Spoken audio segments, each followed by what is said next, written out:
I am just one small individual here on social media, and my one small opinion won't make a difference. But I swear, if there's enough of us gig workers that are also content creators that get our voice heard a lot more amongst YouTube, I think we could potentially make a difference about this subject. Because, guys, it is Monday morning. I go out to top up the gas tank, and I mean not top up, fill up the gas tank, and we are sitting at $2.23 a liter here. And what does Uber Eats do to compensate us drivers? They give us a 35-cent surplus, which gets charged to our customers to say, thank you, we're going to help with your gas, when that's a line of bullshit. Does anybody want a pity of 35 cents to help as a surcharge, which goes towards our clients? No. And do you think a 35-cent surcharge puts a dent into $2.23 a liter? No. I'm sorry if my swearing is going a little bit off course today, guys, but it makes me aggravated when it comes to these companies, regardless if it's Uber Eats, DoorDash, Instacart, Skip the Dishes, Grubhub, whatever it may be, because it's honestly an insult to us drivers. First of all, a surcharge means the company ain't doing shit for us. The customers are, because the surcharge goes and dings our customers. Now, if you want to piss off the customers more, give them a surcharge and then they're going to revoke a tip because these delivery apps are already charging more.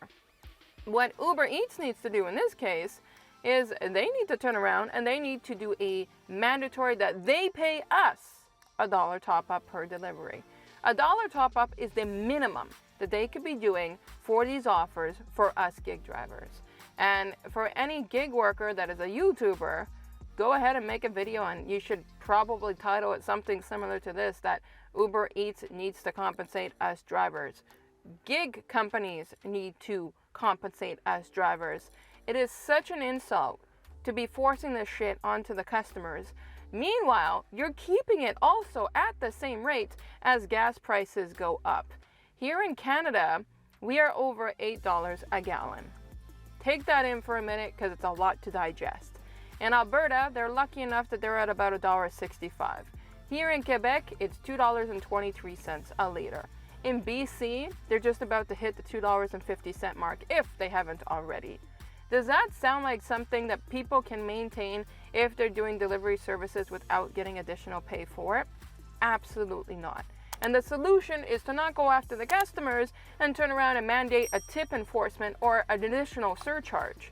That's not the solution, because it's not the customers that should be paying our bills. They're not the ones that turn around and open up these companies. They're turning around and enjoying the benefits, and we're enjoying the fact that we get to go around, have our freedom schedule, and get the food and drop it off at their house. It's not a hard job. But how much money do we have to forfeit out of our bank accounts to fill up our cars to make this happen? It's a lot. It's a lot. Like, now I'm considering the fact that probably gig workers, I don't know, I mean, it all depends how much they make. If they're lucky to clear a net of like $1,000 every 2 weeks, and if out of that $1,000 they're having to take at least almost $200 out for gas, that's a lot of money they're losing out. A fifth of their paycheck just to cover the gas tank, because Uber Eats is too cheap to turn around and pay them an additional top-up to make things work. I feel for my full-timers. I'm not a full-time gig worker, but have I considered it? Absolutely. When you're a content creator, you're a gig worker, you know your market, and you know you can make ends meet, you absolutely take that into consideration. Why? The freedom of the schedule. There are other reasons why, of course, in my own means, why that has not taken place. I have a full-time job, pays very well, good benefits, good pension and everything else, and I get to do it from home. But how can people do this full-time and make a living right now in this economy? I don't even understand it.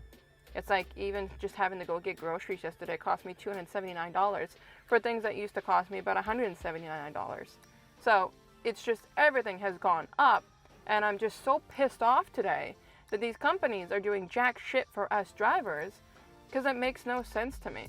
Turn around and ding the customers when the customers are not the problem. It's you as companies that are billion-dollar companies that turn around and don't pay us additional. We love the flexibility. We love that we can communicate with our customers. We love that some of them are so sweet, they'll give us a cash tip, or some of them will just come out, they've already tipped on the app and they just have small talk with us. A lot of us legitimately like what we do, but none of us like to be ripped off. So I'm hoping that if you are a gig worker and you are watching this video, make a video with something very similar to this. If you can get enough push and motion, because that's the trend that I saw. About 2 months ago, we were all making videos about the rising cost of gas when it comes to being a gig worker. I think if we start doing this type of motion, we can finally get some communication out to these companies, and we would have not to pay as much money as we are out of pocket. So I'm gonna stop venting. It is hot in the car. I think I'm red in the face. I'm not really sure, and if I am, it's not because my blood is boiled with this topic, but it is because of the fact that it's 25 degrees here in Montreal. And yeah, I'm done. But I will catch you lovelies in the next video. And again, if you can, make a video about this topic. Let's get some motion going about this, because this is just extremely disappointing outcome. I'll catch you lovelies in the next video.